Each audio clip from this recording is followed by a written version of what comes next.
Muito boa noite, queridos amigos. Estamos aqui de volta em mais um Polêmica Espírita, este que é o nosso 53º programa. Estamos aqui muito contentes de estar aqui novamente na companhia do Paulo Neto. Boa noite, Paulo Neto. Boa noite, Arthur. Vamos ver o que sai hoje, né? O que sai hoje. Queria dar boa noite também ao Ari e já avisar o Ari, já passei seu telefone para o Arthur, ele vai entrar em contato com você. Então você pode preparar o tema, meu amigo, porque vamos que vamos. Boa noite, João e Rita. Boa noite, Shirley. Boa noite, Cícero, Fernanda, Linhares. É isso aí. Boa noite a todos, então. Vamos começar o programa, passando a palavra para o nosso companheiro Arthur. Maravilha. Bem, então hoje estamos aí responsáveis, né, pelo estudo de hoje. Claro que o Paulo aí sempre terá toda a liberdade de fazer seus comentários, suas intervenções, enfim, né? Às vezes a nossa memória pode falhar, ou então o Paulo tem outros exemplos a dar, uma vez que o tema de hoje realmente é bastante amplo e, infelizmente, exemplos não nos faltam. E, como vocês podem ver, o título do nosso estudo de hoje é Prevenção à Ação de Charlatães e Mistificadores. Qual é o nosso objetivo ao apresentar para vocês esse estudo de prevenção à ação de charlatães e mistificadores? Eu andei pensando, e ao invés de a gente tratar isso de maneira solta, a gente resolveu concentrar tudo que a gente pôde encontrar de mais claro nas obras fundamentais da doutrina espírita sobre este tema, ao invés de ficar, por exemplo, citando caso a caso. Então, concentrando aí essas advertências, esses ensinos dos espíritos superiores num único estudo, que possa, inclusive, servir a todos nós, né, de maneira a isso que está dizendo ali, prevenirmos-nos, ou a nos prevenir sobre a ação desses espíritos, ou mesmo de elementos encarnados, que nós poderíamos chamar, inclusive é um termo utilizado na própria codificação espírita, de charlatães, né? Pessoas que, de uma maneira ou outra, pretendem enganar, né? Utilizando de uma série aí de expedientes que nós iremos aqui, na medida do possível, expor na noite de hoje. Bem, e para isso, para ordenar aí os nossos estudos, organizamos aqui um slide, né, para que fique aí bem, vocês possam acompanhar de uma maneira mais fácil esse nosso estudo de prevenção à ação de mistificadores e charlatães, com base nas instruções de Kardec e dos espíritos nas obras fundamentais e demais obras do codificador. Então, não é o Arthur, não é o Paulo que estão inventando nada, querendo criar aí algo inexistente ou chamar atenção para algo inexistente, algo que está nas nossas cabeças, não. Inclusive, não temos sequer como colocar tudo nesse estudo, porque senão o nosso estudo ia ficar de 5, 6 horas aí, de tudo que é dito por Kardec e pelos espíritos superiores sobre esse tema. Então, não é um assunto de somenos importância.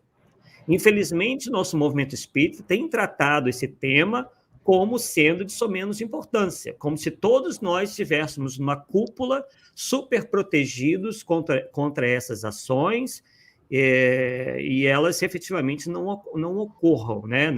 Como se não acontecessem. E não é bem assim. E é isso que nós vamos demonstrar, uma das coisas que nós iremos demonstrar, ou procurar demonstrar na noite de hoje. Bem, em relação às comunicações mediúnicas, análise de mensagens. Na Revista Espírita de 1863, no mês de maio, Kardec nos diz o seguinte: no mundo invisível, como na Terra, não faltam escritores, mas os bons são raros. Então, nós vemos aí que, segundo a lei da probabilidade, a chance de nós encontrarmos bons escritores do mundo invisível são raros. Por quê? Porque próprios espíritos nos dizem que, por sermos um mundo de provas e expiações, aqui abundam espíritos de terceira ordem. Eles estão em maior número, esses espíritos ligados ao planeta. Então, pela lei da probabilidade, é muito mais fácil, né, digamos assim, se apresentarem espíritos se prontificando a escrever, né?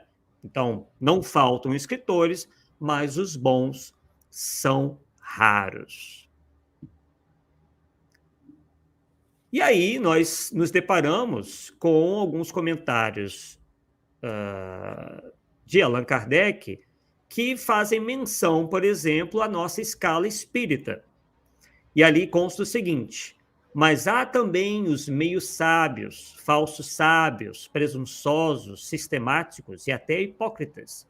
Estes são os mais perigosos, porque afetam uma aparência séria de ciência e sabedoria, em favor da qual proclamam, em meio a algumas verdades e boas máximas, as mais absurdas coisas. Então, até separamos ali esse trecho, porque muitos acham que espíritos desse nível evolutivo, ainda bem atrasado, como os meios sábios, falsos sábios, presunçosos, sistemáticos, vão claramente se apresentar dessa maneira. E não é isso que acontece. O que acontece é que eles vão afetar uma aparência séria, isto é, eles vão querer se apresentar como espíritos sérios. Vão querer apresentar conhecimentos relacionados à ciência, vão tentar aparentar uma sabedoria e vão também dizer verdades. Só que essas verdades geralmente estão misturadas às mais absurdas coisas. Essas verdades, essas boas máximas, essas frases de efeito que vão falar de amor, de Jesus, de caridade, isso tudo. Por quê? Porque eles querem se passar por espíritos de uma ordem elevada.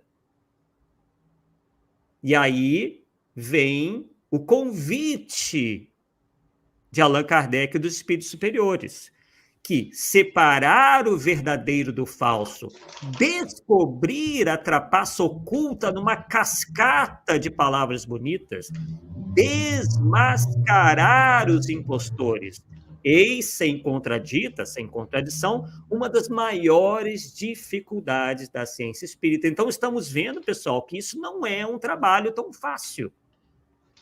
E é por isso que nós temos notado que há um número gigantesco de espíritas, ou mesmo simpatizantes do espiritismo, que caem nessas conversas, que caem nessas armadilhas.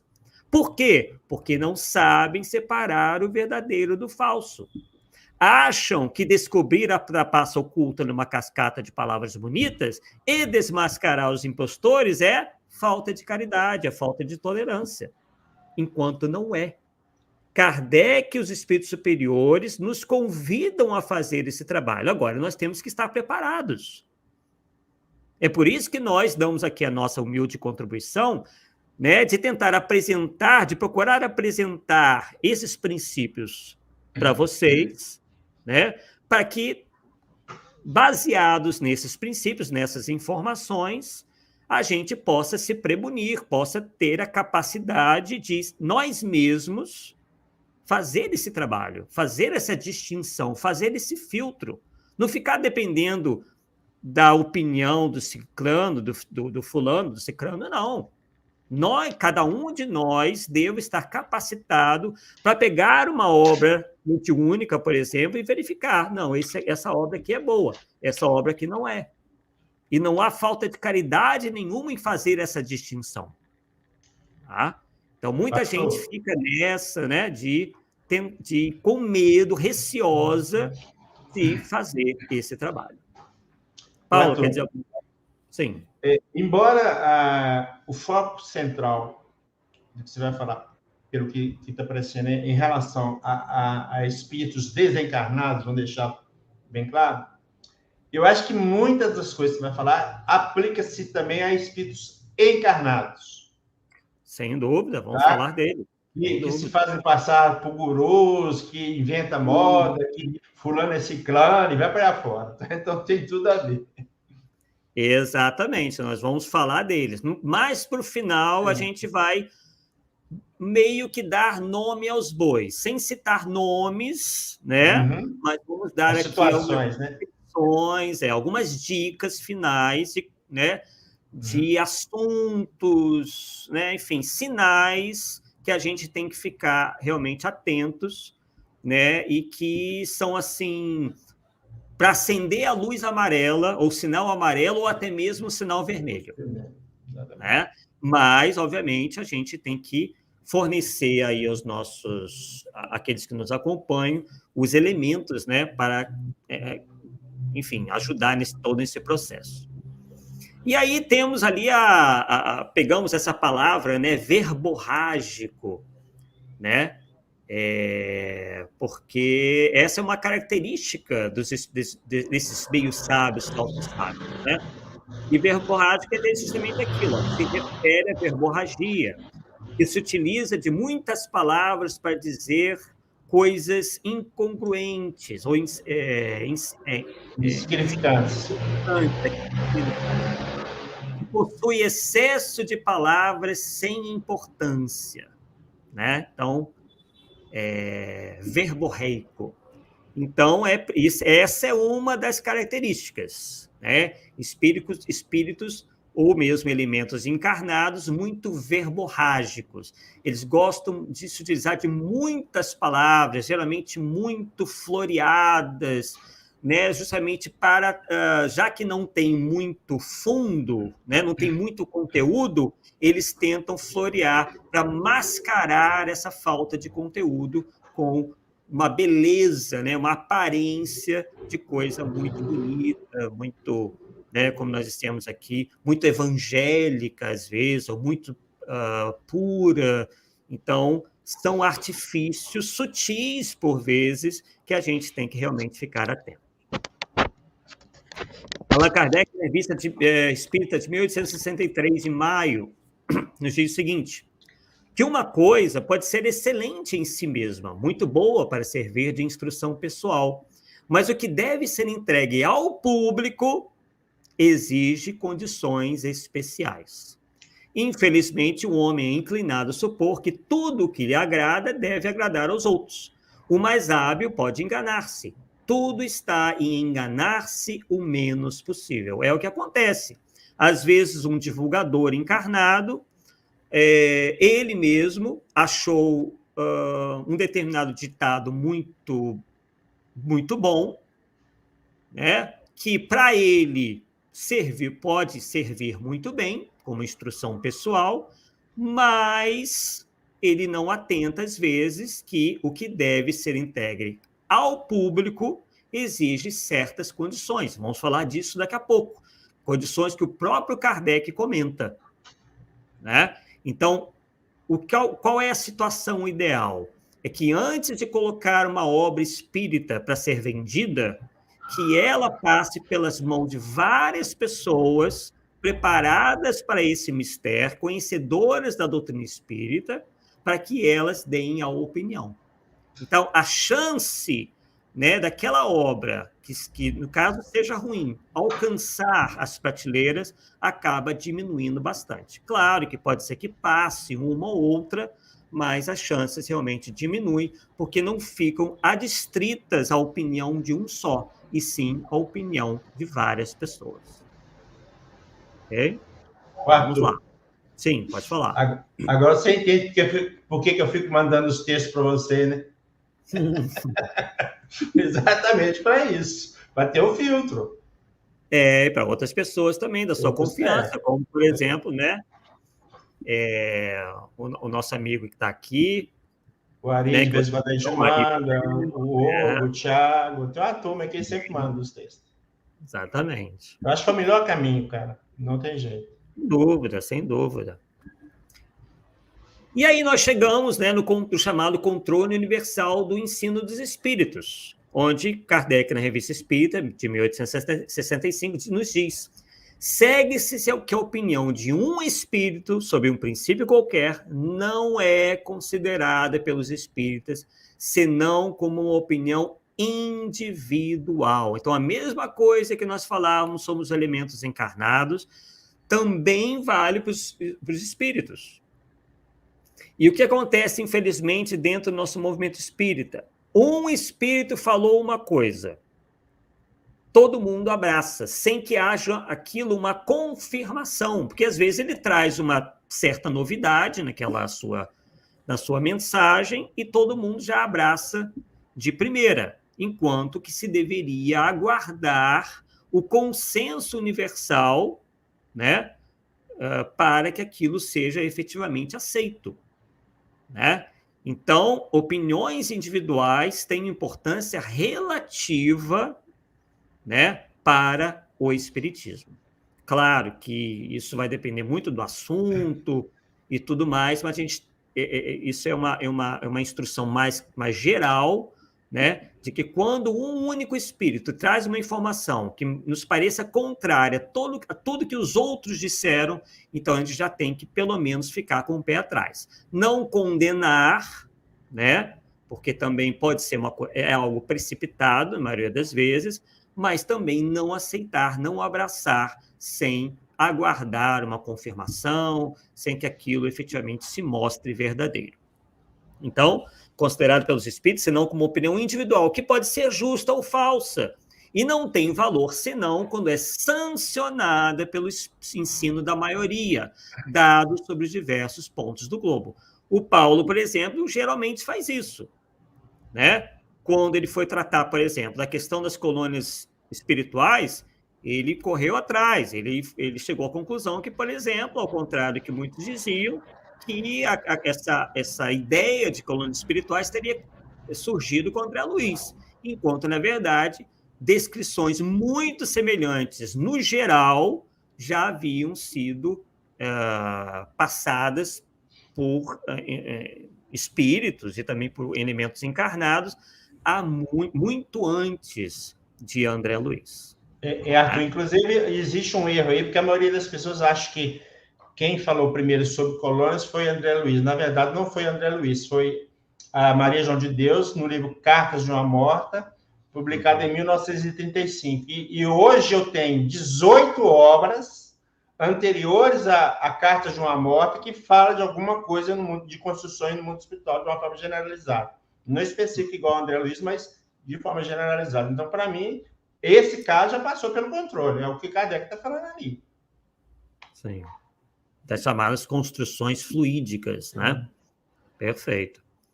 Então, isso a gente tem que, né, ficar atentos realmente a esses novidadeiros que trazem, por vezes, suas opiniões individuais que não passam de opiniões, podem não ser o reflexo da verdade. E, infelizmente, novamente, o movimento espírita, em grande parte, não se comporta dessa maneira. Bastou ser psicografado, ponto, todo mundo já aceita, passa aquilo para frente, e é por isso que existe polêmica espírita, né? A maioria das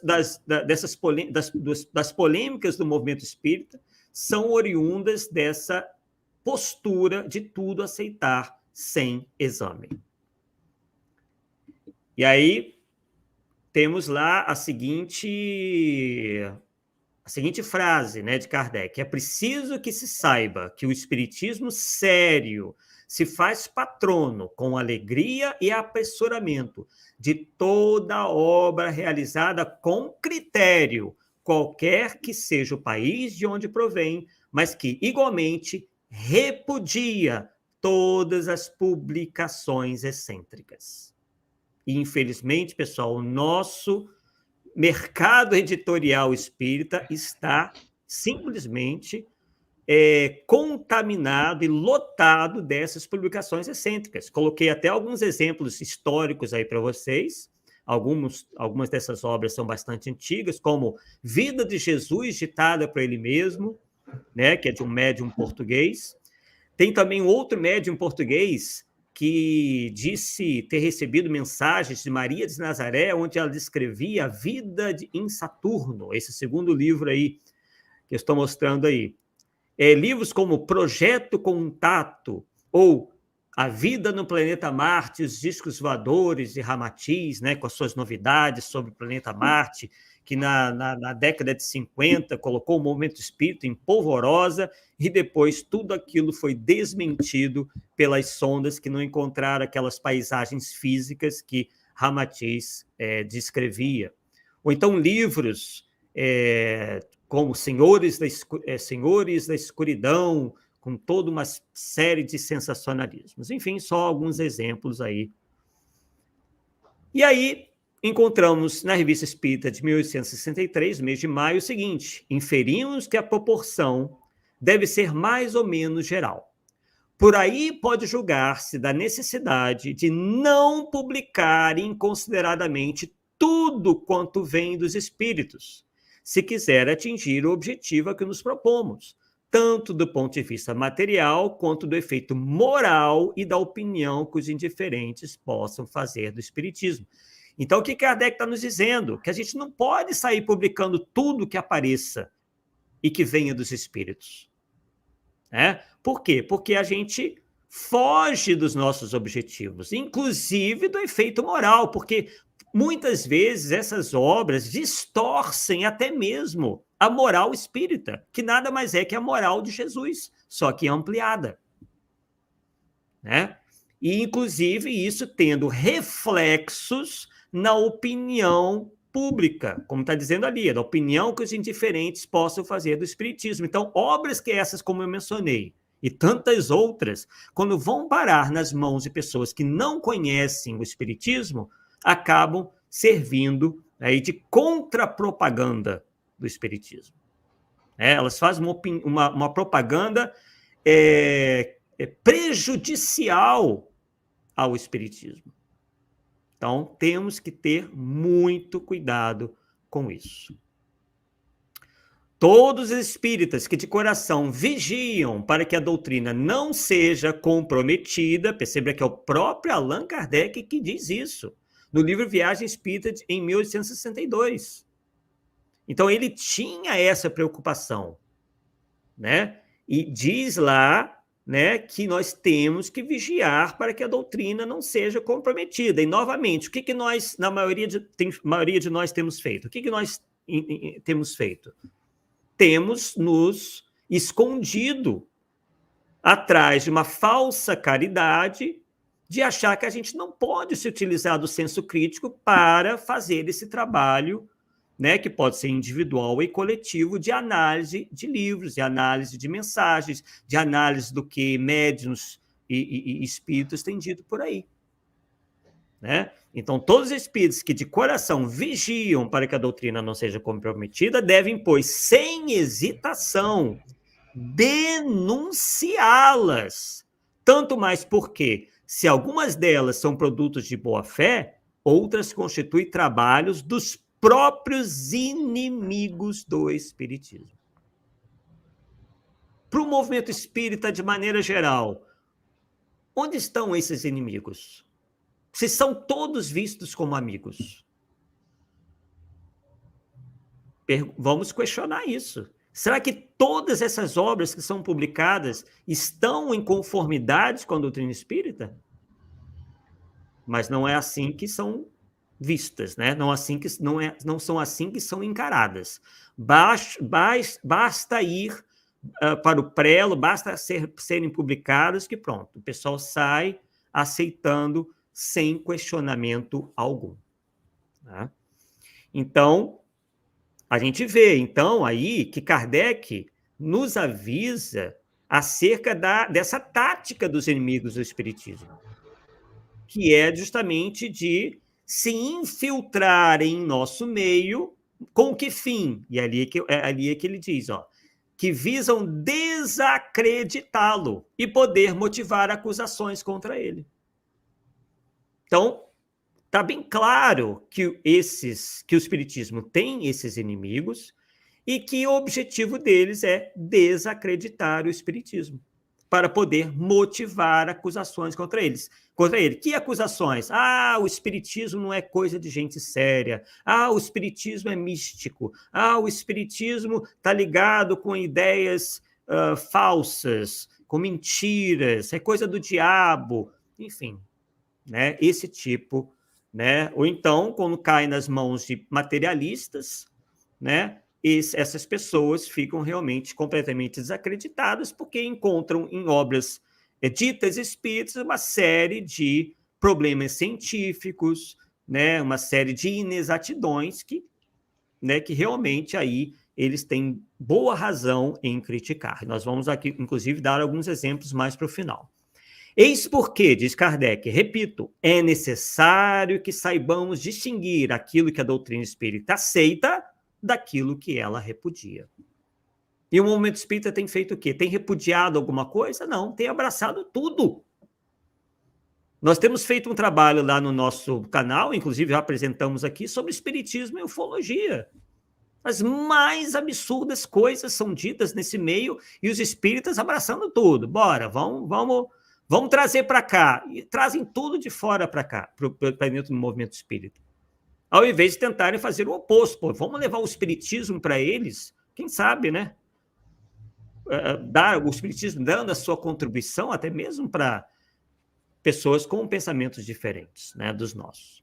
Então, vamos analisar aí a palavra repúdio, que é uma palavra utilizada por Allan Kardec. Ação ou efeito de repudiar, de rejeitar, de manifestar recusa. Repúdio aos mentirosos. Ação de repelir, repulsa ou falta de aceitação. Rejeição, declaração de repúdio aos comentários racistas do parlamentar. Aí ele deu um exemplo, né? Porque nesses dicionários eles gostam de se utilizar de alguns exemplos, né? Então, o espiritismo não aceita tudo. Há coisas que o espiritismo repudia, né? Por vezes, nós encontramos pessoas que acham que o espiritismo tem que abraçar tudo, só porque fala de assuntos que, às vezes, têm alguma ligação com o espiritismo. É o que a gente tem falado em relação à ufologia.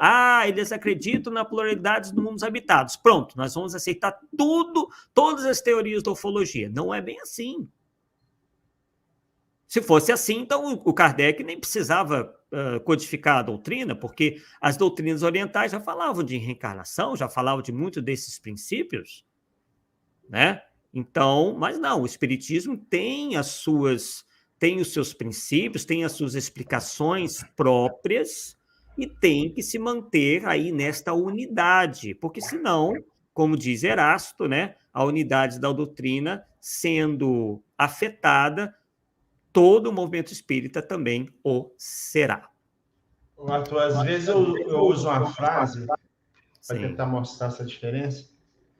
Eu digo o seguinte: o fato de tartaruga botar ovos não faz dela uma ave. Exatamente. Exatamente. É exatamente isso aí. Bom exemplo. Bem, então vamos lá. Regra geral.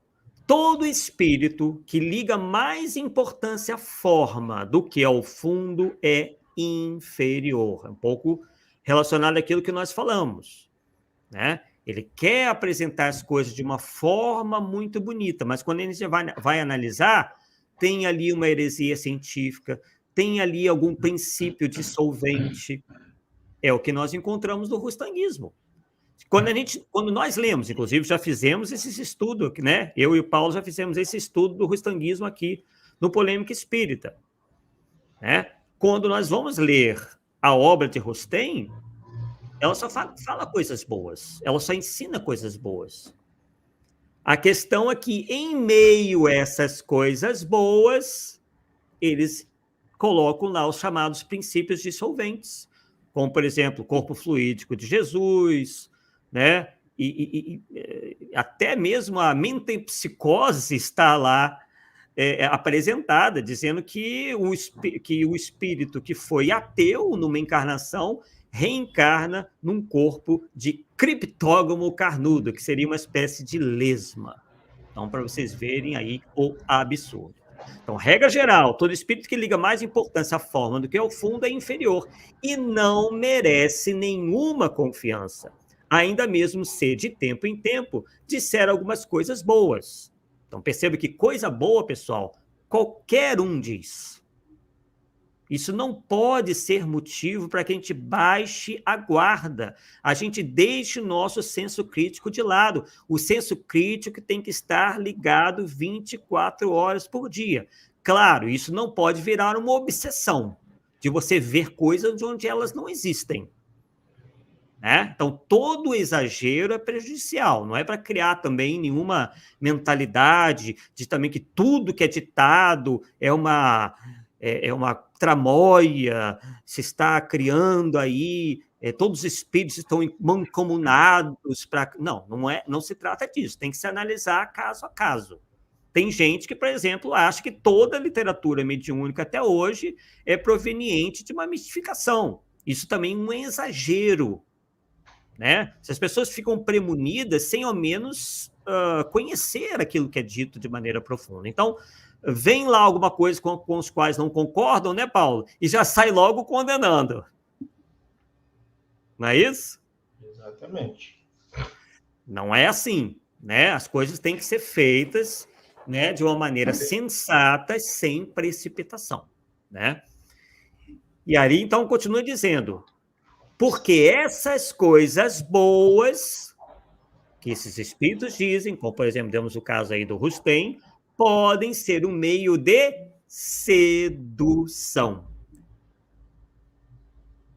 Cai novamente no que nós estávamos dizendo. Um espírito mal intencionado terá toda a preocupação do mundo em não ser posto a descoberto.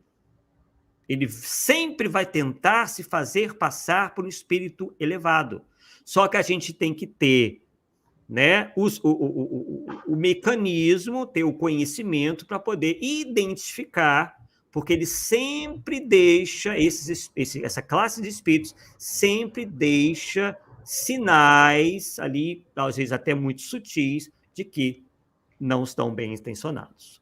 E aí separamos a palavra sedução, né? Que é o ato ou efeito de seduzir, de induzir ao mal ou ao erro, né? Por meio de artifícios. Que artifícios são esses? Foi ali mencionado.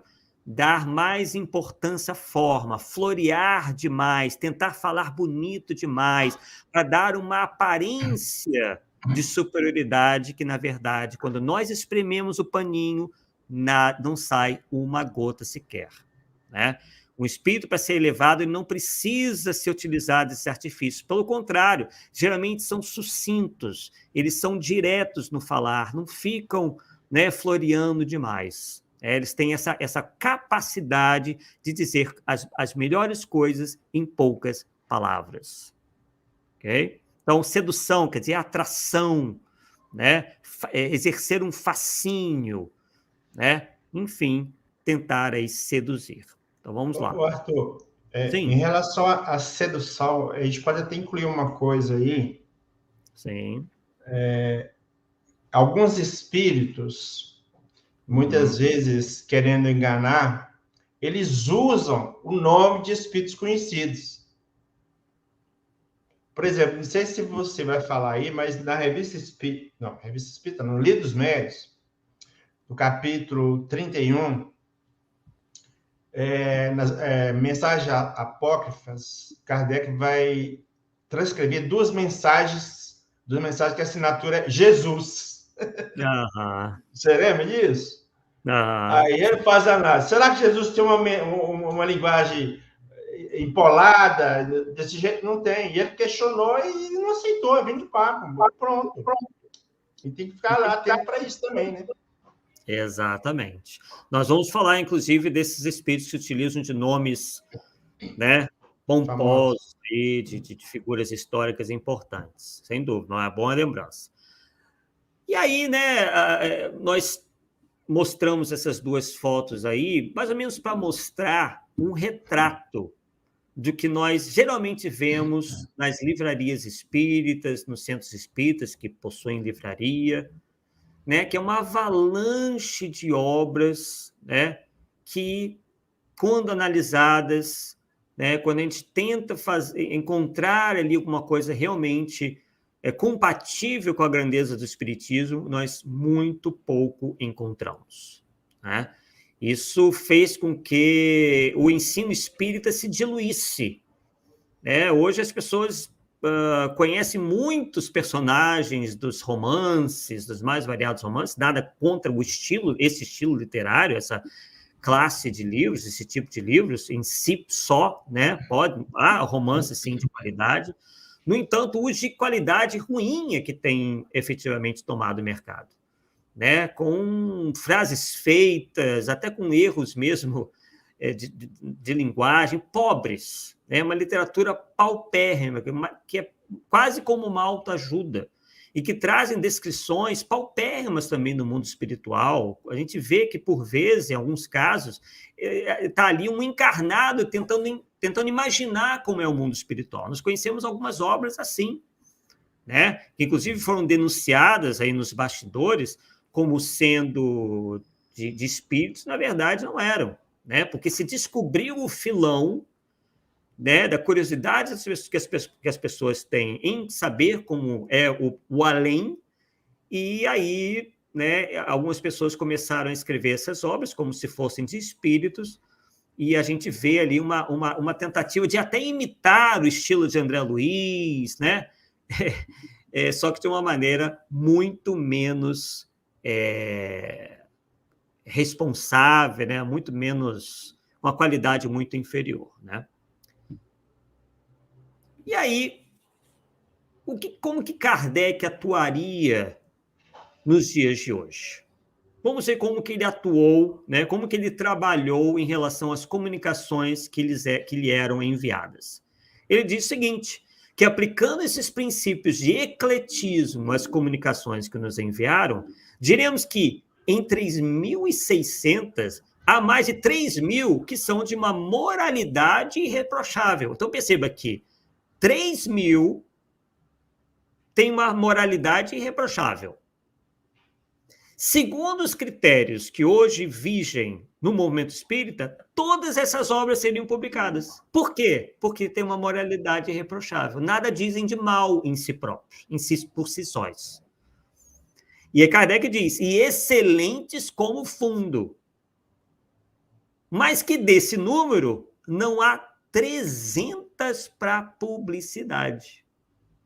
Quer dizer, Kardec mesmo só publicaria, só daria publicidade a 10%, a menos de 10%, porque são 3.600. Menos de 10% das 3.600 ele daria publicidade. E apenas 100 são ou seriam de um mérito inconteste. Então, nós acharmos que um livro é bom só porque tem uma moral boa, não é o critério espírita, não é o critério de Kardec. Tem que ter mais do que isso. Né? Por quê? Porque nós já vimos, né, que não basta, né, a questão da moral não basta, mesmo porque essa pode ser muito bem manipulada, né, por espíritos mal intencionados. Eles também falam coisas boas. Então, tem que ter outros critérios, né, que devam ser levados em consideração para que uma obra seja tida como espírita. Tanto quanto a forma, né, quanto também e principalmente quanto ao fundo. Então, é uma série de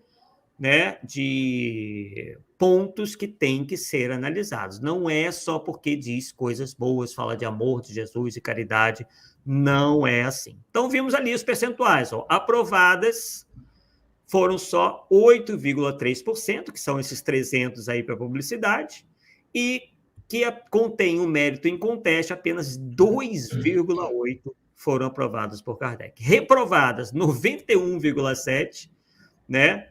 E ali, dentre as 3.000, né? E das 3.600, 97,2%.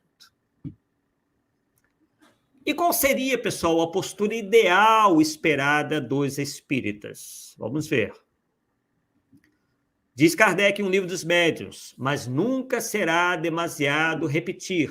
Não aceiteis nada cegamente. Nada é nada mesmo. Por isso que nós falamos, senso crítico tem que estar atuando 24 horas. Que cada fato, não tem essa de pular, você viu lá alguma coisa errada, não, deve ter sido... Não, cada fato seja submetido a um exame minucioso, aprofundado e severo. Se nós fugirmos disso, nós estaremos em erro. E o que nos chega do movimento espírita? Que a gente tem que ser complacente, que a gente tem que ser tolerante, leniente, porque seria falta de caridade. Então, esse nunca foi o critério utilizado por Allan Kardec. Pode ter sido de outras pessoas, mas de Allan Kardec nunca foi. Observar e estudar com cuidado as comunicações que recebeis. Aceitai o que a razão não recusar. Repelir o que a choca. Nós vamos dar aqui alguns exemplos, não só apenas colocando aqui as bases da nossa análise. Pedi esclarecimentos sobre as que vos deixam na dúvida. Então, questionar quando se está com dúvida também não é um erro, não é falta de caridade, não é intolerância. Se nós vimos alguma coisa numa obra mediúnica que necessita de esclarecimento, nós temos que pedir. Claro que às vezes a gente não tem condições de ir até o autor, até o médium, até a editora, isso por vezes não acontece, mas se nós tivermos oportunidade, devemos fazê-lo. Tendes aqui a marcha a seguir para transmitir às gerações futuras, sem medo de as ver desnaturadas. Então, o que está acontecendo com essa avalanche de obras de qualidade inferior? A desnaturação, digamos assim, do espiritismo. Estão desnaturando o espiritismo.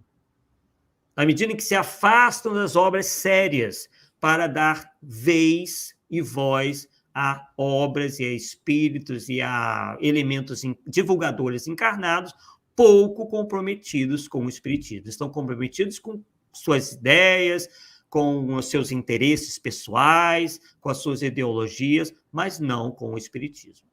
Então, sem medo de as ver desnaturadas, as verdades que separáveis sem esforço de seu cortejo inevitável de erros. Essa é uma mensagem de Santo Agostinho, que se encontra lá na Revista Espírita, de julho de 1863. Arthur, volta lá. Sim, vamos lá.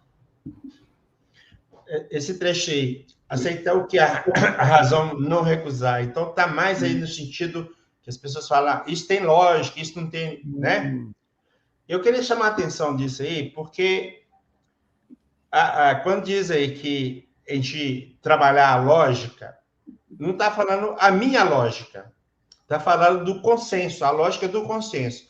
Porque a lógica, o que é lógico para mim, pode não ser para você, pode não ser para ninguém aí. Então, não é essa lógica individual que as pessoas acham que é. Então, falar isso é lógico, isso não é lógico, mas dentro daquilo que ele pensa. Quando, na verdade, Kardec está falando a lógica do consenso. Ou seja, de mais pessoas, de um grupo de pessoas. Não, tem que ser bem por aí. Perfeito. É exatamente isso. A gente não pode individualizar a lógica, simplesmente carimbar alguma coisa porque nós consideramos ilógicos. Tem que ser feito todo um estudo, para que porque às vezes a lógica que é utilizada para a pessoa não é a lógica doutrinária, ela simplesmente tem as ideias dela, se aferra a essas ideias e acha que é efetivamente a lógica espírita. Realmente, esses exageros aí da crítica acontecem realmente. Todas as precauções são poucas para evitar as publicações lamentáveis. Então, percebe que Kardec, já naquela época, já identificava publicações lamentáveis. O que Allan Kardec não acharia do nosso movimento espírita atual, hein? Nem brinca. Ele possivelmente deve estar sabendo disso tudo, Porque espírito superior que tem conhecimento, então não deve estar aprovando nada disso. E ele diz que em tais casos mais vale pecar por excesso de prudência no interesse da causa. Então, na dúvida, é rejeitar. Prudência, qualidade da pessoa que age de maneira a evitar perigos ou consequências ruins, com precaução, cautela, atenção, sensatez. Característica de quem demonstra sensatez, de quem age com paciência, ponderação, calma. Então, ele é contra essas publicações imprudentes, apressadas, e assim que tem, infelizmente, agido boa parte do mercado editorial dito espírita, que qualquer obra, principalmente as mais sensacionalistas, são colocadas, são publicadas, porque eles sabem, esses editores e responsáveis, sabem que elas venderão muito e trarão muitos lucros. Então, é o lucro se antepondo ao interesse doutrinário. Isso é muito perigoso e é isso que nós estamos vendo claramente por aí. Inferimos que a proporção deve ser mais ou menos geral. Por aí pode julgar-se da necessidade de não publicar inconsideravelmente tudo quanto vem dos espíritos, se quiser atingir o objetivo, inclusive já falamos sobre isso, está ali repetido, a que nos propomos. E aí publicar, levar ao conhecimento do público, publicar uma lei, divulgar, propagar. Por que nós colocamos aí publicar? Porque não é só a publicação em si, fisicamente falando, é a própria propagação, a divulgação de alguma coisa. Então, na medida em que nós agimos também dessa maneira irresponsável, de não fazermos essa análise, e ainda passamos para outras pessoas, nós propagamos essas ideias falsas, esses livros de qualidade ruim e tudo mais, nós estamos, de certa forma, mesmo que inconscientemente, colaborando para os objetivos desses verdadeiros inimigos do espiritismo. E os maus espíritos temem o exame. Eles dizem: aceitai nossas palavras e não as julgueis. O que a gente está vendo no movimento espírita? Não, você está fazendo um julgamento, isso é errado. E nós temos nós temos sido aí vítimas, digamos assim, desses comentários, porque, afinal de contas, nós lá atrás mexemos numa ferida, que era fazer um livro analisando as obras do Espírito Ramatiz.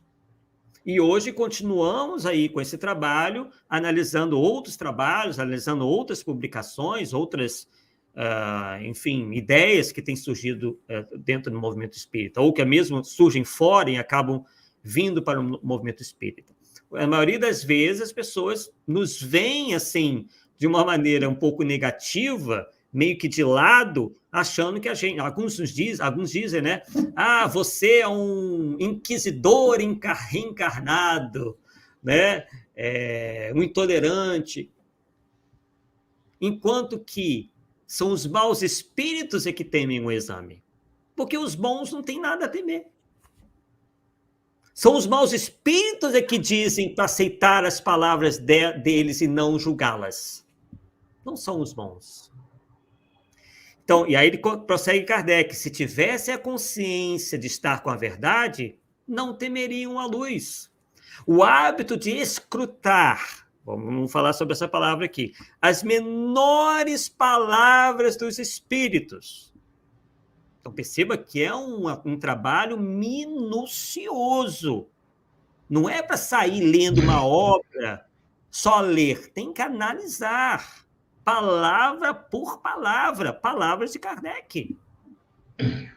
Pesar todas elas. Poxa, esse espírito está dizendo isso, ou esse encarnado mesmo, está dizendo isso. O que será que ele quis dizer? O que está por trás disso? Em quem ele se inspirou? O que ele quer passar? É isso. Temos que fazer esse trabalho. Então, o hábito de escrutar as menores palavras dos espíritos, de pesar-lhes o valor, distancia, olha só, forçosamente os espíritos mal intencionados. Então, por que que esses inimigos do espiritismo, encarnados e desencarnados, têm atuado de maneira tão vigorosa? Porque as pessoas não estão analisando com medo de serem julgadoras. E porque também não fazem esse trabalho de análise. Né? Por quê? Se o movimento espírita, de maneira geral, pelo menos majoritariamente, fizesse esse trabalho, o que aconteceria? Kardec está dizendo, isso forçosamente forçaria os espíritos intencionados a se distanciarem, a se afastarem. Por quê? Ele está dizendo, porque perderiam inutilmente o seu tempo, uma vez que se rejeite tudo que é mal e de origem suspeita. Né? E aí temos ali a palavra escrutar. Está dando para enxergar aí, Paulo, o que é escrutar? Não. Ficou pequeno demais. Deixa eu ver se eu consigo... agora melhorou para mim aqui. Ó. Escrutar quer dizer examinar, investigar ou pesquisar de maneira rigorosa. Inquirir. Né? Aí tem um exemplo ali. Vive escrutando a vida alheia. Tentar obter votos, fazer perguntas tentando obter opiniões. Nós não temos perguntado, nós temos aceitado, sem questionar as coisas que vêm, principalmente, né, do mundo espiritual. Por que eu forço um pouquinho em relação à questão das obras mediúnicas? Porque são as que são mais aceitas, mais facilmente aceitas. Quando vem de um encarnado, todo mundo fica com o olho desse tamanho. Agora, quando é do espírito, não. Na maioria das vezes. Todo mundo baixa a guarda. É do espírito. Ele tem toda a verdade, ele possui toda a verdade universal, porque é espírito. Nós ainda temos o atavismo de achar que, pronto, o indivíduo se libertou da esfera do planeta, da esfera física do planeta, do corpo físico, pronto. Ele passa a conhecer tudo, ele sabe tudo, e não é assim. Né? O espiritismo não traz essa ideia de que o indivíduo desencarnado simplesmente passa a ser santo, passa a ser sábio. Não é assim.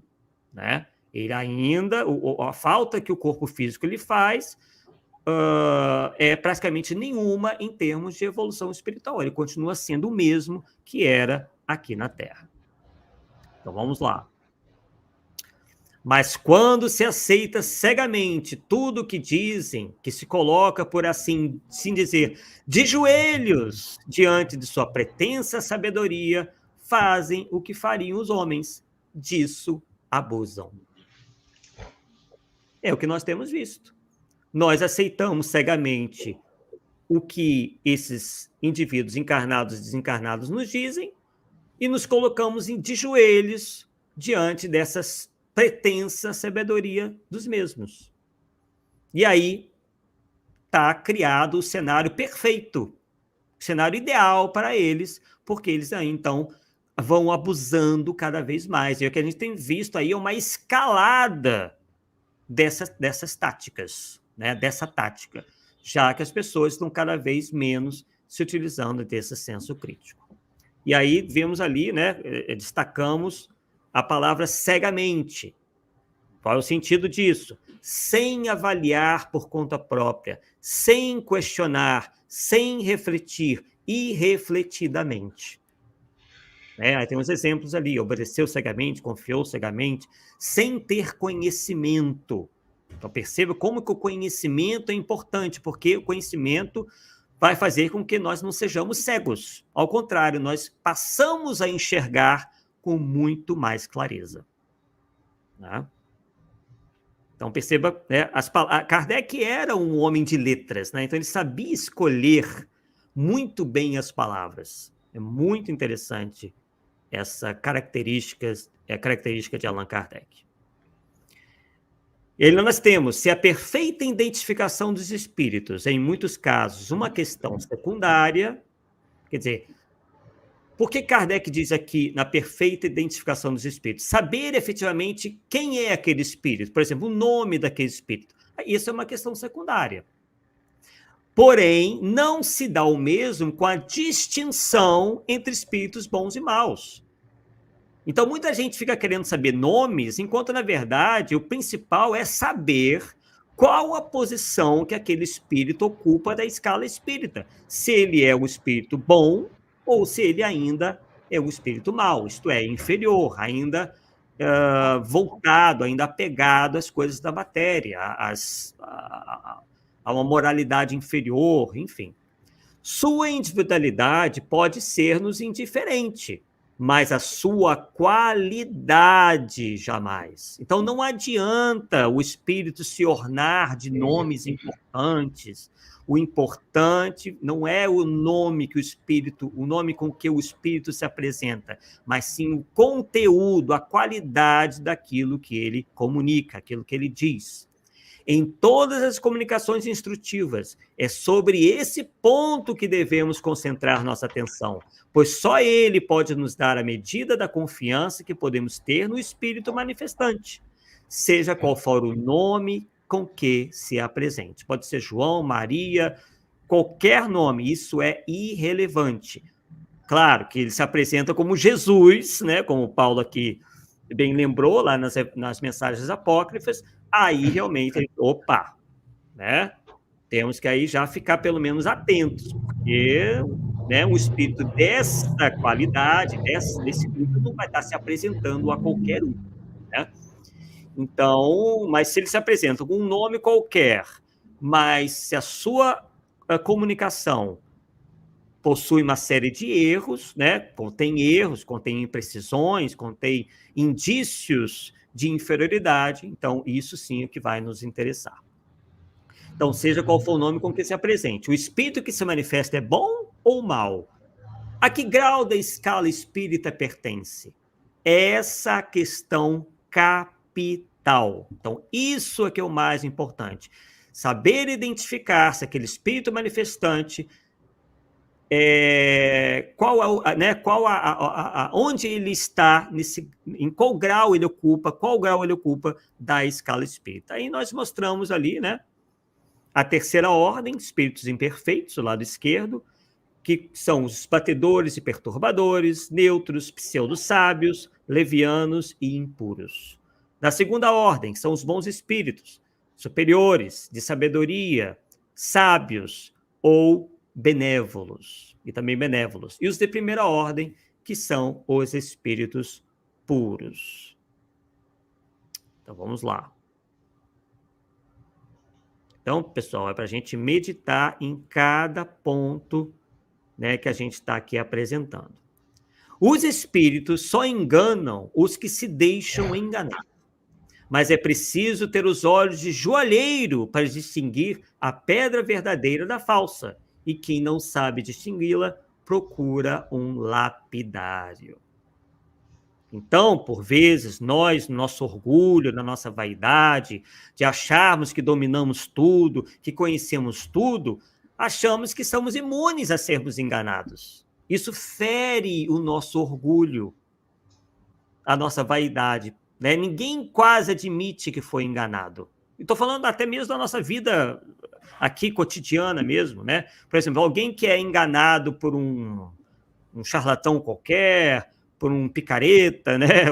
Uma pessoa que dá golpes, quem diz isso são os próprios delegados, né? Os chefes de polícia e tudo mais. Não, a pessoa chega aqui, né? Toda envergonhada, moço, é porque eu caí no golpe da pirâmide financeira, e só conta para os mais chegados, porque ela, né, não quer passar a ideia de que seja uma pessoa. Isso passa uma ideia de fragilidade, né, que a pessoa não gosta, né, de apresentar para os outros, porque aquilo vai mexer com o seu ego, com a sua, enfim, com a imagem que ela tem perante as outras pessoas. Então, ali está dizendo que é preciso ter olhos de joalheiro, quer dizer, é preciso conhecer para poder distinguir o que é algo verdadeiro e o que é algo falso, tal como um joalheiro faz em relação a uma pedra preciosa ou uma pedra falsa que quer se passar ou quer apresentada como preciosa, né? E aí, o que a gente faz quando a gente não tem ainda essa capacidade? O ideal é que nós tenhamos essa capacidade. Nós apresentamos a alguém que conhece mais que a gente. Né? E aí tem uma frase, né?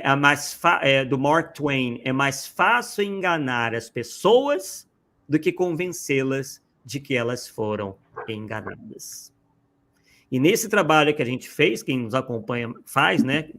Quem nos acompanha mais de perto, sabe que as nossas prédicas, enfim, aquilo que nós temos apontado aí de errôneo, de errado no movimento espírita, a grande maioria vê aquilo e simplesmente não dão bola, porque é como o Mark Twain está dizendo ali, né?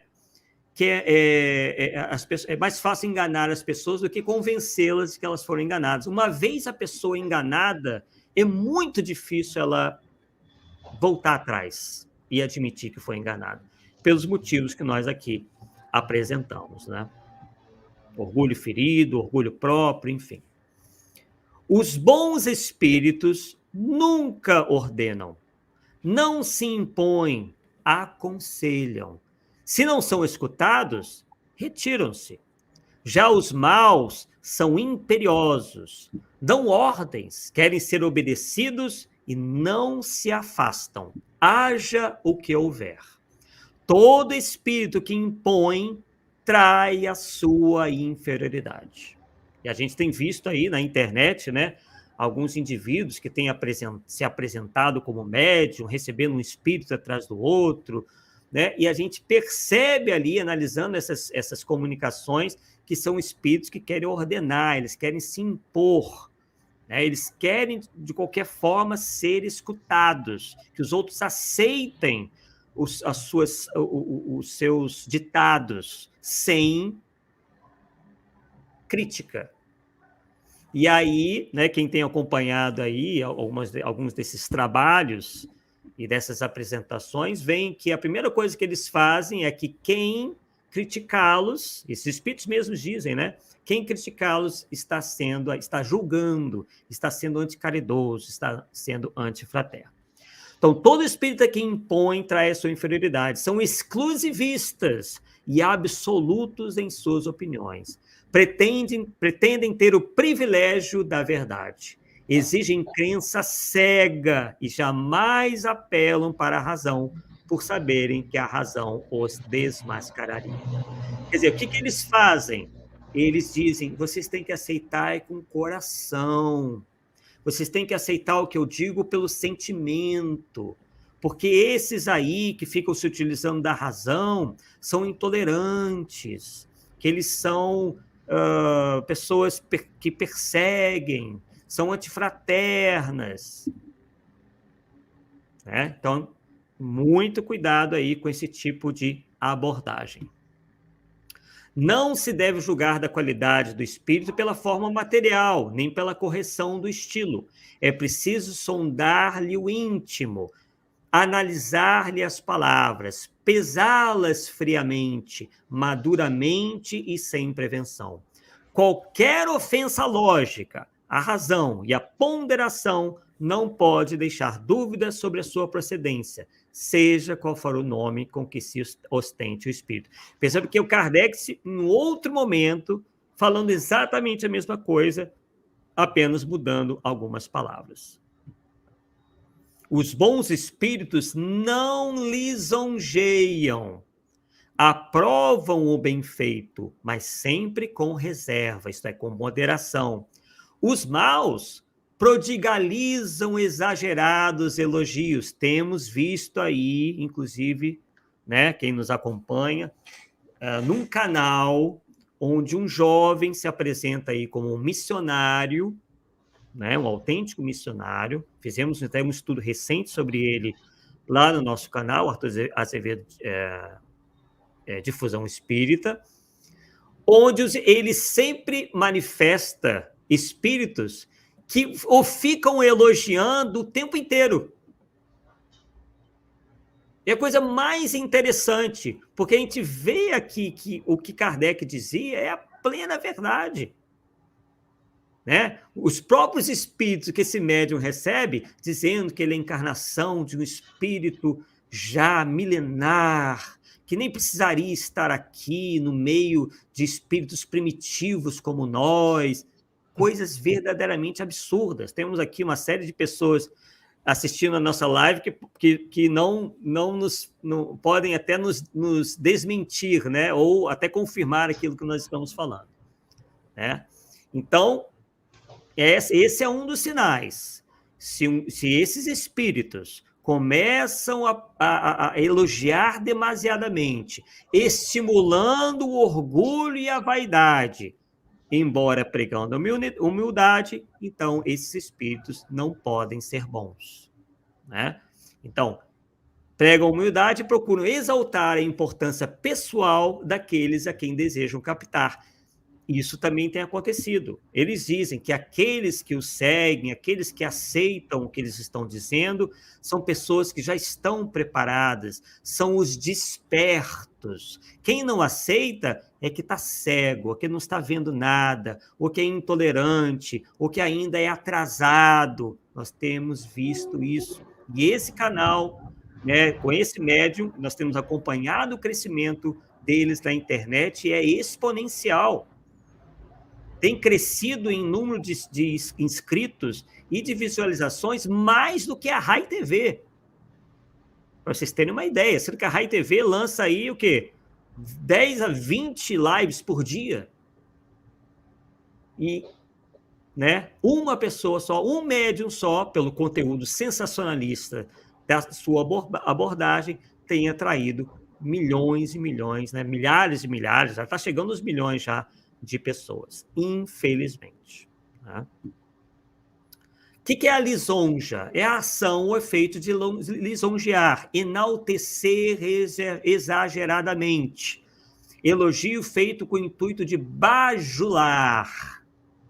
É exaltação feita de modo exagerado. Então, cuidado com esse tipo de tática, né? Porque às vezes também bajula o médium e bajula a audiência. Ó, vocês que estão aqui são pessoas especiais, vocês estão preparados para ouvir. Deixe os outros de lado, os outros são primitivos, são atrasados, esses que estão nos criticando, não esqueçam eles. Sigam o que nós estamos dizendo. Deve-se desconfiar dos nomes singulares e ridículos que alguns espíritos adotam quando querem impor-se à credulidade. Fora soberanamente absurdo tomar a sério semelhantes nomes. E é o que a gente tem visto por aí. Com o modismo que se estabeleceu das chamadas canalizações de extraterrestres. Então, esses extraterrestres não podem se apresentar como Maria, João, Antônio, Paulo e Arthur. Eles têm que inventar nomes exóticos, né, para dar uma aparência de serem de outros planetas.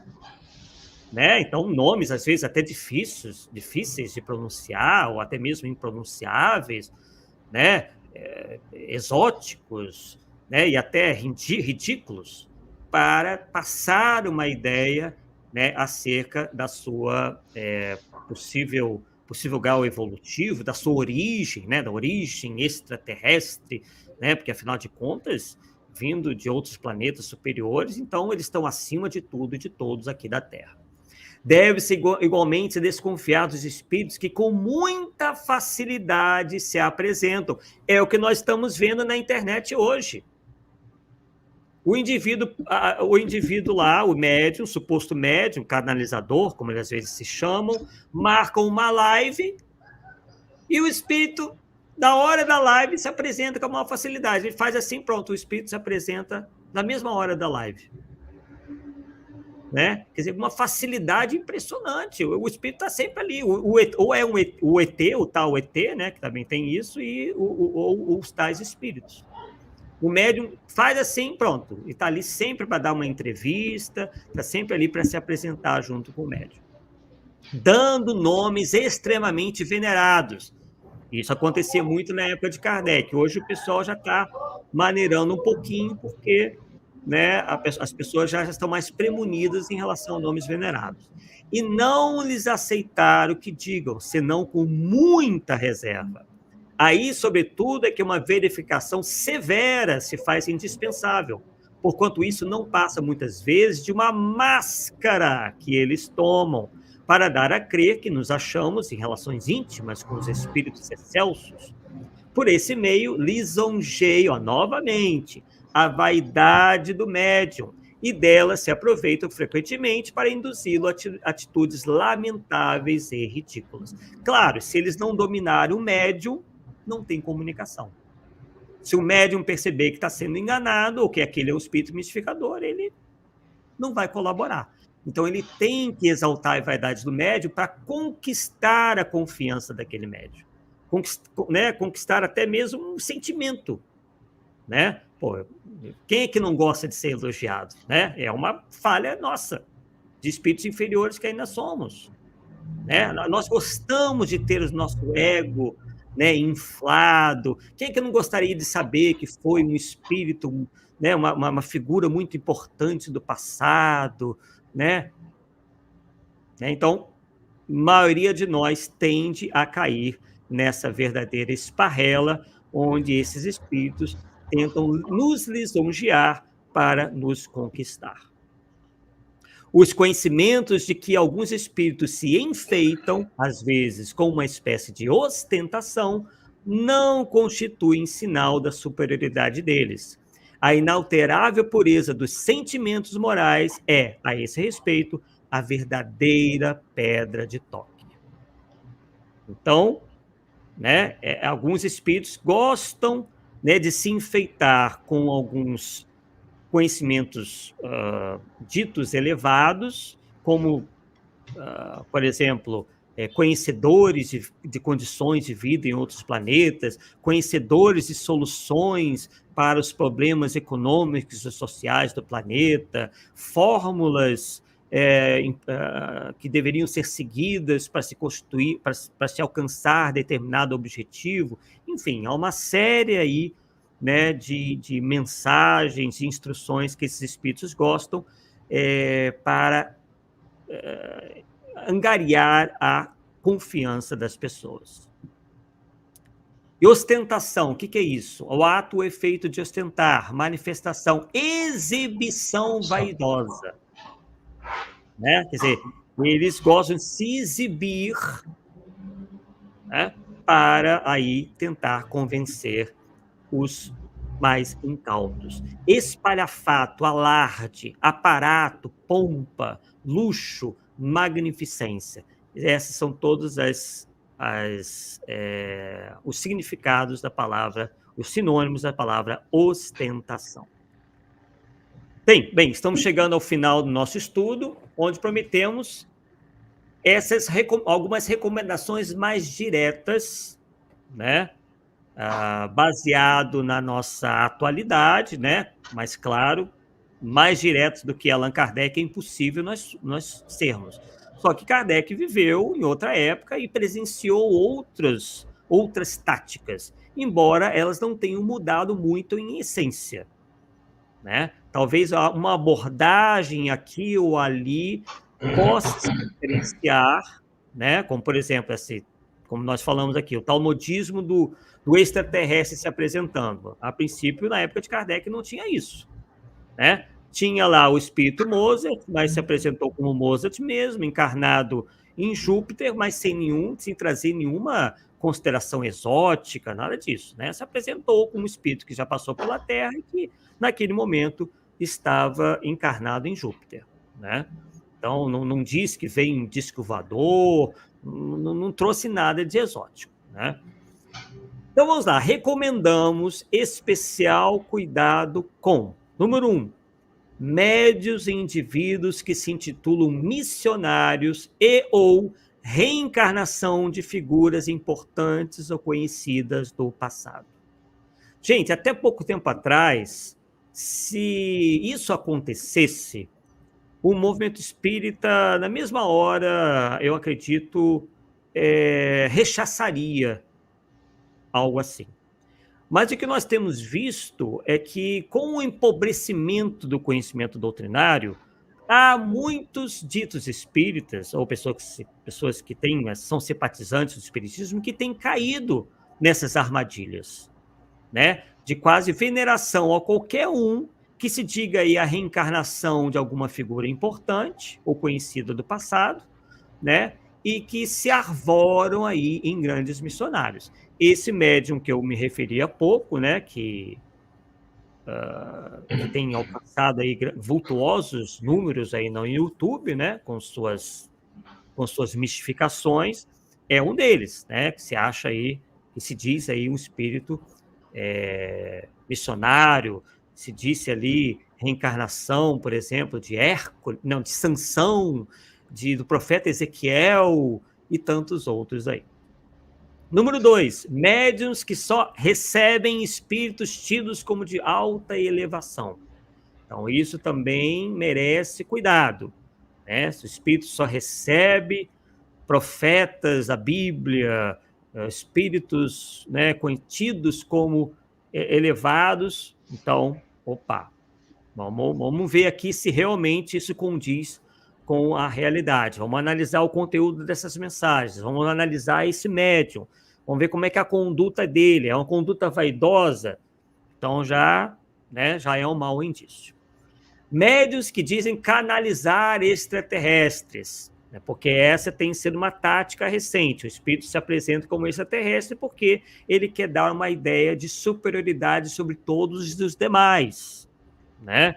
Ele vem de um mundo muitíssimo elevado, mas aí o que tem acontecido? Quando a gente vai analisar essas comunicações, ditas vindas de extraterrestres, são paupérrimas, né? Qualquer pessoa da esquina poderia falar a mesma coisa, né? A gente não vê diferença nenhuma, é apenas uma tentativa do espírito se impor. Divulgadores que dizem partilhar informações de médiuns venerados que os mesmos nunca partilharam com outras pessoas. Quer dizer, informações que esses médiuns venerados nunca partilharam com ninguém, mas que esses divulgadores dizem que o tal médium ou os tais médiuns partilharam só com ele. Como é que é isso? E o pior, que a gente vê claramente a intenção. Nós aqui começamos o Polêmica Espírita meio que denunciando, não só denunciando, mas demonstrando, por A mais B, pelo estudo aprofundadíssimo do Paulo Neto, da total impossibilidade de Chico Xavier ter sido a reencarnação de Allan Kardec. Mas por que essas pessoas, boa parte delas, insistem nessa ideia? Porque são pessoas que, de certa forma, realmente partilharam alguns momentos com aquele médium, e quanto mais elevarem aquele médium, mais eles também estão se elevando. E passam, então, a ditar aquilo que é doutrinário e que não é. Porque, afinal de contas, eles eram os amigos íntimos do Chico Xavier, e Chico Xavier era o codificador. Então, se eles conhecem tudo que o Chico Xavier dizia, então eles tinham conhecimento do que o próprio codificador pensava. Então, eles passam a ditar o que é certo e o que é errado doutrinariamente. Né? Arthur, mas... Sim, vai lá, Paula. Mas explica para mim, eu não consigo entender, sabe, a dificuldade de entendimento de certas coisas. Se o Chico é Kardec, então ele tinha que estar dentro dele o conhecimento espírita de uma forma tranquila. Né? Talvez se lesse um livro, brotava tudo, então, sem nenhuma dificuldade. Mas nós temos relato do próprio Chico, né? Que aí eu não sei se é uma vez por semana, mas o Emmanuel levava ele no mundo espiritual para dar aulas de doutrina espírita para ele. Não explica isso aí que eu não consigo entender, cara. Não faz o menor sentido, né? Como você bem apresentou durante aí vários polêmicos espíritas iniciais, quem não viu, nós recomendamos, é um total contrassenso, não faz o menor sentido.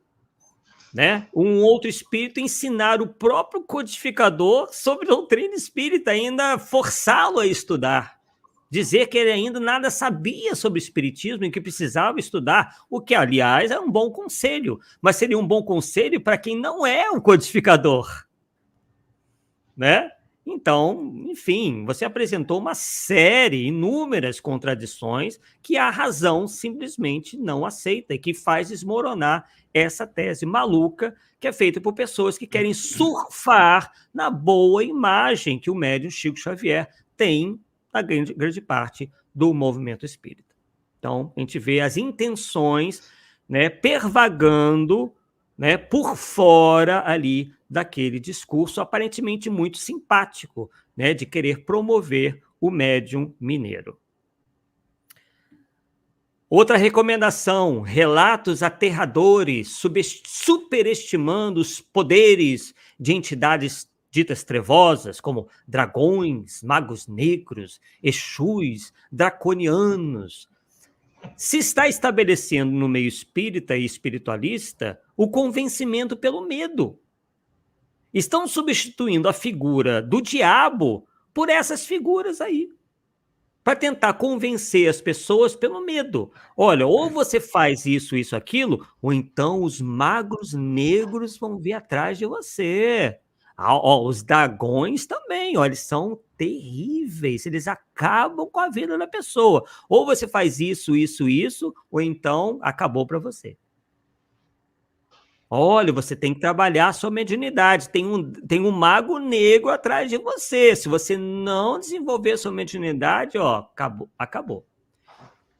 Então, são esse tipo de approach, né, de abordagem que eles se utilizam tentando convencer as pessoas pelo medo, né, pelo temor, né, com relatos aterradores dos superpoderes dessas chamadas entidades trevosas e completamente místicas aí, enfim.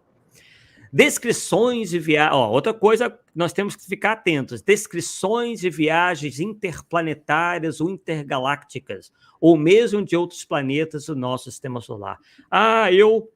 Inclusive, está ligado um pouco ao número 7 ali.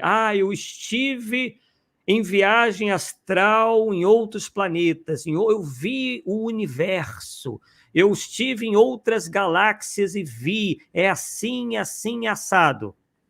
Pessoal, não é, né, coisa do nosso bico. Espíritos ligados ao planeta Terra não têm menor acesso a essas coisas, né? Nós somos ainda muito pequenos, muito inferiores para termos essa possibilidade. Tá? Então, completamente fora de questão. E aí a desculpa do momento são as chamadas viagens astrais. Hoje está todo mundo saindo do corpo com uma facilidade, lembram de tudo, dos detalhes. Agora, manda aquele da viagem astral, essas pessoas que dizem viagem astral, faça um teste com eles. Quando você conhecer um, diga assim, fulano, vem aqui em casa, né, que é na sua rua ou perto de você, e me diz o que eu tenho na minha mão. Eles não vão saber dizer, mas o que acontece lá do outro lado do universo, eles sabem. Então, é muito discurso para impressionar. Né? É muito discurso de autoridade, porque você dizendo que você pode ir aos confins do universo, né? Enfim, aquilo passa. Eles querem apresentar aquilo como uma prova, né? Como estão dizendo ali, das mais absurdas coisas, e traz as mais absurdas descrições. Então, muito cuidado, não que não seja possível, né? Isso é estudado, inclusive, dentro do espiritismo, né? A capacidade da emancipação da alma, né? Da possibilidade de realmente o indivíduo se emancipar e, às vezes, trazer, inclusive, aquilo de uma maneira consciente, mas isso está sendo muito exagerado, está muito além realmente das possibilidades reais. Muita gente dizendo fazer essas chamadas viagens astrais apenas para ter uma autoridade que, por outros meios, não possuem.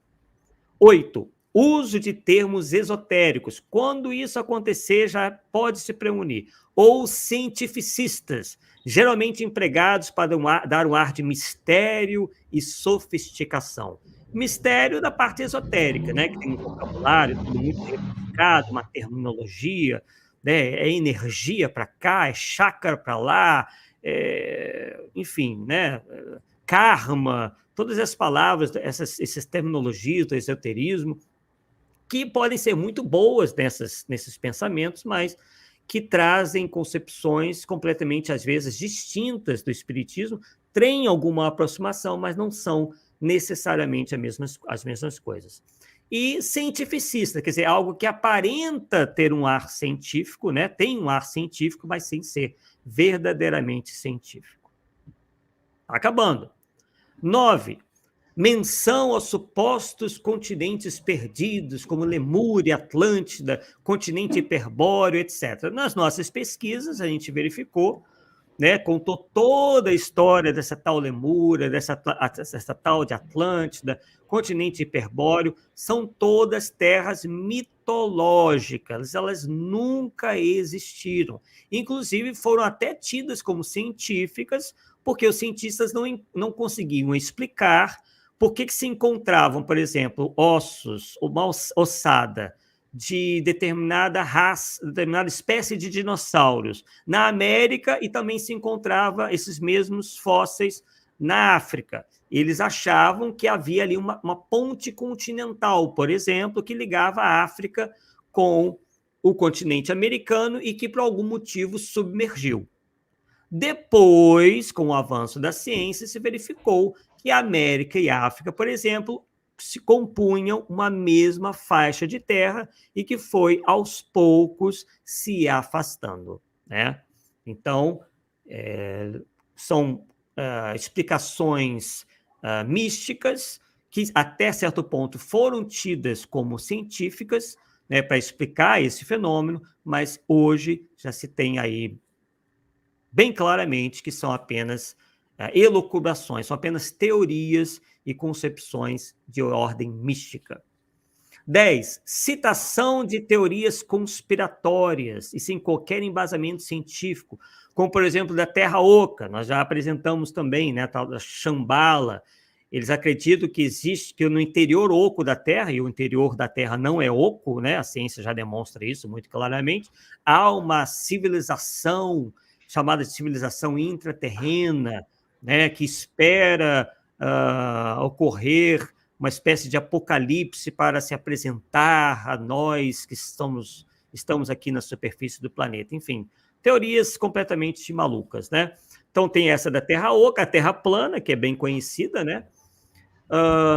Civilização intraterrena, já mencionei, contatos com extraterrestres, então tomar também cuidado com as chamadas abduções. Hoje a gente sabe que muitas vezes as pessoas criam essas histórias, por vezes, psicólogos têm dito isso, né? Até para chamar a atenção, ou então para encobrir até abusos sexuais, tá? Sob hipnose, alguns psicólogos têm visto que essas histórias de abduções podem estar encobrindo algum trauma que a pessoa teve e ela, de alguma maneira, relata aquilo como sendo um contato extraterrestre.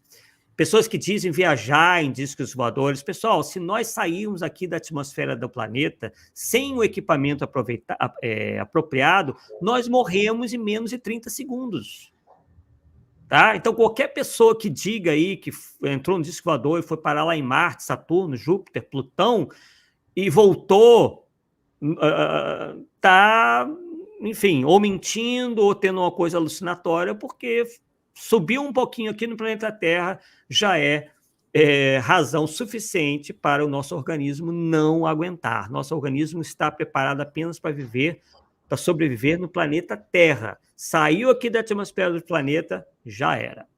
11. Constantes menções a pretensos, isso quando acontece, já pode ficar de olho, a pretensos gurus e reveladores, lendários ou não, tais como Saint-Germain, que é tido... isso tem invadido o movimento espírita, né?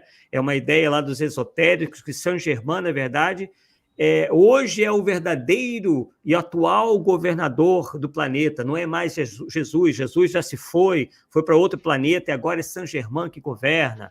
Fraternidade Branca, Osho, que foi um guru indiano que envolvido em vários escândalos, Sai Baba, que muita gente no movimento espírita ainda acha que é sério, porque o Divaldo Franco foi lá e achou que ele era uma pessoa séria. Isso já caiu por terra há muito tempo, ele já desencarnou e foi já mais do que comprovado que ele se envolveu em escândalos de pedofilia, evasão de divisas, enriqueceu absurdamente com as doações que lhes eram feitas, está envolvido, inclusive, em uma tentativa de assassinato, enfim, mais um charlatão, mais um guru charlatão, né, que o movimento espírita andou namorando, porque o Divaldo Franco esteve lá, achou que não tinha nada demais, né, realmente, a princípio, não tinham como saber, né, que realmente quem se tratava, mas ele se enganou, como muita gente também se enganou mundo afora. Ashtar Sheran, né, que é uma suposta entidade extraterrena, extraterrestre, etc, etc. Então, são algumas dicas que nós aqui demos, né, que quando um espírito ou um divulgador mencionar, já é indício da gente ficar aí realmente com o pé atrás e, obviamente, de maneira geral, seguir todas as recomendações feitas por Allan Kardec e pelos espíritos superiores nas obras fundamentais da doutrina espírita. Com isso, as chances de nós sermos enganados, de sermos ludibriados, incorrermos aí em alguma enganação, alguma charlatanice, diminui vertiginosamente. Mas se nós continuarmos achando que o senso crítico, que a análise é algo fora da caridade, que é antifraterno, que é julgamento, nós seremos presas fáceis desses enganadores, desses mistificadores, desses verdadeiros charlatães, encarnados e desencarnados. Como costumamos dizer, não podemos esquecer que estamos num mundo de provas e expiações, onde há pessoas mal intencionadas. Há muitas bem intencionadas? Tem muitas bem intencionadas, mas há também as mal intencionadas. E como bem disse a Ivana Heiske no nosso último programa, dentro do movimento espírita haverá pessoas de todo tipo. Não é porque a pessoa se diz espírita que ela é boazinha, que ela é necessariamente honesta. A maioria, nós podemos dizer que é gente boa, gente honesta, gente que quer acertar, mas há sempre, em qualquer área, seja na área religiosa, política, empresarial, sempre haverá pessoas que querem se aproveitar de uma situação, que querem se beneficiar direta ou indiretamente. Então, também não é para nós olharmos todo mundo com prevenção, não se trata disso.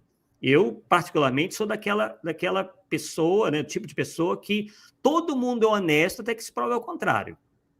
Mas também nós não podemos ser bobos, não podemos ser cegos. Né? Quando algo de estranho se apresenta, nós temos que enxergar. E o esclarecimento, o conhecimento, certamente será aquilo que nos fará não mais cegos, e sim pessoas com uma visão necessária para distinguirmos efetivamente o que é bom e o que não é. Paulo, suas considerações. Arthur, foi muito esclarecedor. Eu acho que trabalho nosso é mais ou menos isso aí, trazer esclarecimento, informações, para que o público fique a par, né, do que está acontecendo no movimento, porque do jeito que está caminhando, daqui uns tempos não tem espiritismo mais não, tá certo? Nós estamos só mexendo com ET, que não sei o quê, então acaba tudo. Então, muito bom mesmo, gostei demais. E é isso aí. E parece que o público também está gostando muito do seu trabalho aí de hoje. Que bom, que bom. Uma série de comentários, né? Do pessoal. São pessoas que, em sua maioria, já nos acompanham, né? Então sabem bem do que nós estamos falando. E o trabalho é esse, não é um trabalho só do Paulo, não é só um trabalho do Arthur, é um trabalho coletivo. O que a gente tem é um pouco mais de cara de pau, né? De colocarmos a nossa cara para bater, porque é uma posição um pouco inglória, né? Como dizíamos anteriormente. a maioria dos espíritas não compreendem esse tipo de trabalho, né? O próprio Herculano Pires, né, que foi, eu acho que na visão da maioria de nós, o maior divulgador espírita brasileiro, sofreu muito desse preconceito, né? Porque ele realmente ia lá, analisava friamente, e quando ele via que uma coisa não estava muito legal, não estava compatível com o espiritismo e com a ciência, enfim, ele dava o nome aos bois, escrevia lá os seus artigos, como o irmão Saulo, né, no jornal lá de São Paulo, né, escreveu seus livros, né, infelizmente não tinha internet, tinha lá os programas radiofônicos, né, e ele falava claramente, olha, eu não recomendo tal entidade espiritual por conta disso, daquilo, né? Agora, infelizmente, né, essa mentalidade que se apossou do movimento espírita, de você simplesmente se calar perante a esses absurdos, é o que faz, como vimos lá no início, né, do nosso estudo, com que esses espíritos encarnados e desencarnados, como se diz no popular, façam a festa, porque, né, não há exame, não há disposição das pessoas em se utilizarem do senso crítico na análise das mensagens. Então, isso é muito sério, como disse o Paulo, coloca em perigo o nosso movimento espírita. Bem, pessoal, então chegamos ao fim do nosso estudo de hoje, agradecemos aí a presença de todos, né? Não podemos aqui colocar todas as mensagens, mesmo porque estávamos falando, né? Mas acredito que a maioria tenha entendido aí a mensagem, né? Inclusive dando aí outros exemplos, né? Não teve nenhuma pergunta, não estou vendo nenhuma pergunta aqui, vocês poderiam ter perguntado, né? Ou falado de algum assunto em particular, mas isso não aconteceu. Bem, então, Paulo, alguma consideração final para então nós encerrarmos? Nós estamos preparando um material para breve. Nós vamos falar sobre um tema que não é polêmico, né, Arthur? Para variar, né? Sobre o perispírito. Tá? Opa. Mas a gente, deixa eu ver aqui para mais ou menos quando aqui, Arthur. É dia 24, próxima semana. Então, a próxima semana eu vou entrar com o tema perispírito. Eu vou gastar 2 dias, 2 quarta-feiras para terminar. Vou tentar abordar aquele lado se ele tem órgão e do lado se ele é molde, porque uma coisa está ligada à outra. Se ele tem órgão, ele pode ser molde, se ele é molde, ele tem órgãos. Então, uma coisa está ligada, né? Sempre trazendo esse estudo de uma forma que a gente sempre trabalha. A gente traz o material que nós pesquisamos, não tem intenção de convencer ninguém que nós estamos certos ou que estão errados também. Então, cada um aceita e não aceita e pronto, né? Então, aí, na próxima semana, nós vamos falar sobre o perispírito. Maravilha. Sempre, né, um estudo que vale a pena ser feito, né? Claro que não estamos, como bem disse Paulo, dando palavra final acerca de nada, estamos mostrando apenas aquilo que foi pesquisado, indícios que podem confirmar ou negar determinada tese, né? Sabemos que há coisas em que não se pode dar uma palavra final, né? Como dissemos aqui, às vezes é a questão do tempo, uma questão de tempo ainda, temos que esperar, mas nada nos impede de analisar, né? E de pensar a respeito, não é mesmo? Bem, pessoal, então, semana que vem teremos aqui o Paulo apresentando esse seu estudo sobre o perispírito, inclusive terá dois programas, né? Demandará 2 programas. Né? Porque é bem extenso, então o Paulo vai dividir aí para que fique aí não muito longo, né, num programa só. Ok, pessoal? Então agradecemos aí a presença de todos. Quem achar que deva, né, compartilhe aí esse nosso estudo. Eu acho que é importante, principalmente para os dirigentes das casas espíritas, aqueles que lidam mais diretamente com a parte mediúnica, né? Todos nós, na verdade, somos divulgadores da doutrina espírita. Então, estamos aí baseados nos alertas do próprio codificador e dos próprios espíritos superiores, né? São alertas que muitas vezes são negligenciados, né, por boa parte do nosso querido movimento espírita. Então, agradecemos aí a presença de todos e esperamos vocês no próximo Polêmica Espírita, na quarta-feira, toda quarta-feira, às 20 horas, isto é, às 8 da noite. Até lá, pessoal. Forte abraço, bom descanso a todos e nos vemos muitíssimo em breve. Até lá. Falou.